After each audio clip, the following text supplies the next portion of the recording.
असगर साहब, आप जो माल भेजे हैं वो गोडाउन में पड़ा सड़ रहा है, क्योंकि हमारे सारे व्यापारी भारद्वाज ब्रदर्स से जाकर मिल गए और हमसे माल लेना बंद कर दिया है।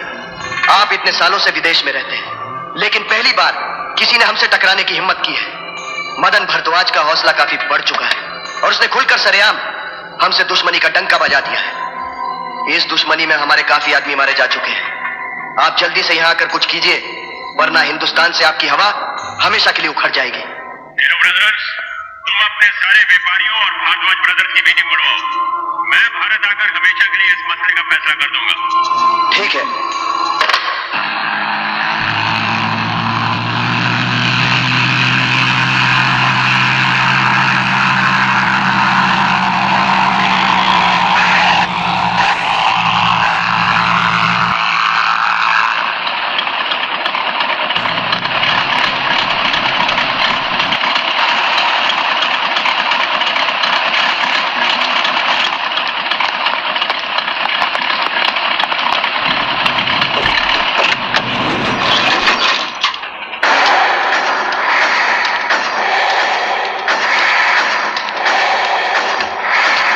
असगर साहब, आपकी ख्वाहिश के मुताबिक आज रात को हमने भारद्वाज ब्रदर्स और अपने पुराने व्यापारियों की मीटिंग बुला ली है। भाई जी, आज अगर ये गुमराह व्यापारी रास्ते पर नहीं आए ना, तो उनका अंजाम बहुत भयानक होगा। अंकल, उन व्यापारियों से पहले भारद्वाज ब्रदर्स को उनकी औकात पर लाना होगा। शांति शांति। हाँ?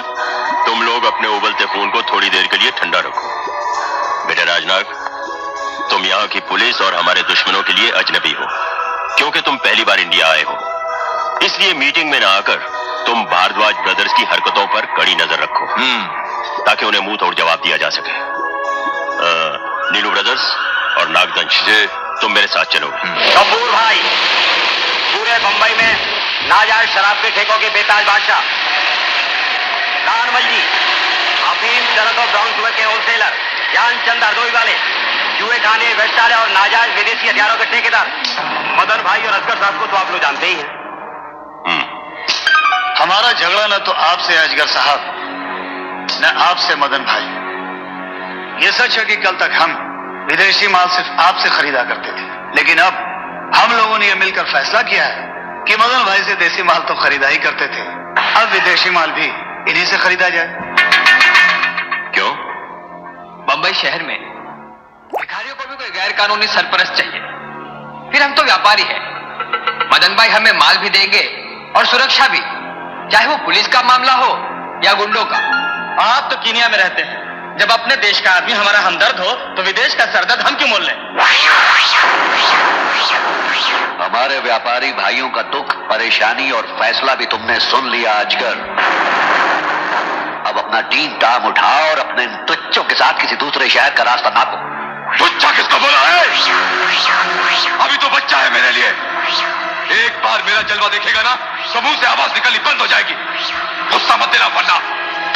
शांति नागदंश, शांति। शांति का रास्ता ही तुम्हारे लिए मुनासिब होगा अजगर, क्योंकि मेरी नजर में तेरी औकात उस अजगर से ज्यादा नहीं जिसे सपेरा अपने गले में लटकाकर चौराहे पर लोगों से रुपया 2 रुपया ऐंठ लिया करता है। हरामी के पिल्ले, तुझे गोलियों से छलनी करके तेरी लाश को शहर के चौराहे पे टांग दूंगा, चील कौओं को खिला दूंगा साला। शांति नागदंश। अक्सर कमजोर आदमी ऊंचा बोलकर अपने आप को ताकतवर साबित करने की कोशिश करता है, और तुम कमजोर नहीं हो। हाजी, ये साला शांति से नहीं, हमारे जूते खाकर ही ये शहर छोड़ेगा। ऐसे आवारा गली के कुत्तों को भगाने का यही एक रास्ता है। अरे देखते क्या, निकाला बंदूक, भूलना सबको, इसको मारो, इसको सबको।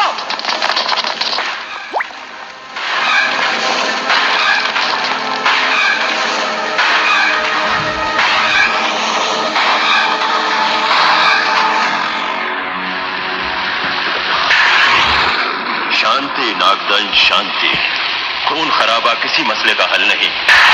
जब हमारे व्यापारी भाइयों ने ये कबूल कर ही लिया है कि मदन भाई इनके हमदर्द हैं, फिर हम विदेशियों का सरदर्द पालना इनके लिए वाजिब नहीं। इसलिए हम मदन भाई से रंजिश क्यों रखें? मदन भाई, आप भूलिए भलिए, हम अपने मुल्क वापस चले जाते हैं। मैं तुम्हें ये मुल्क छोड़ने के लिए 48 घंटे की मोहलत देता हूं।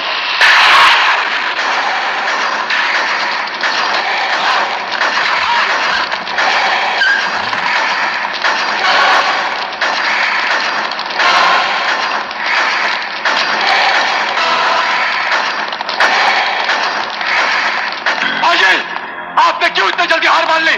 क्यों जाने दिया उन कुत्तों को? नागदंश, थप्पड़ तुम्हारे मुंह पर पड़ा है और निशान मेरे गाल पर छपे हैं। मुझे तो उस बेचारे मदन पर दया आ रही है कि शहर के माहौल से निकलकर वो अभी तक जंगल के कानून को नहीं समझ सका। अजगर किसे, कब और कहां निकल जाता है, ये तो मरने वाले को भी पता नहीं चलता।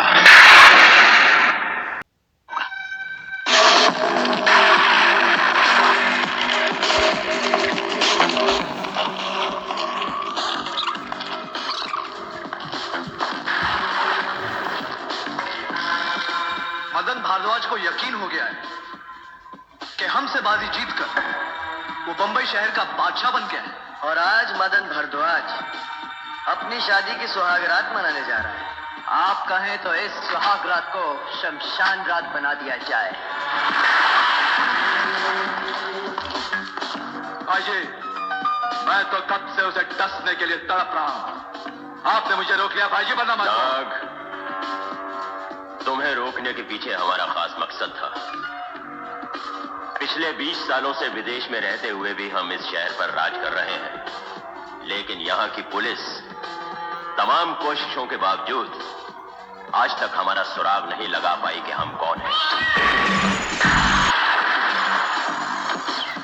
अगर उस वक्त तैश में आकर सबके सामने तुम उसे मार देते तो यहां की पुलिस इस देश में ही नहीं बल्कि विदेश तक हमारा पीछा करते हुए हमें ढूंढ निकालती।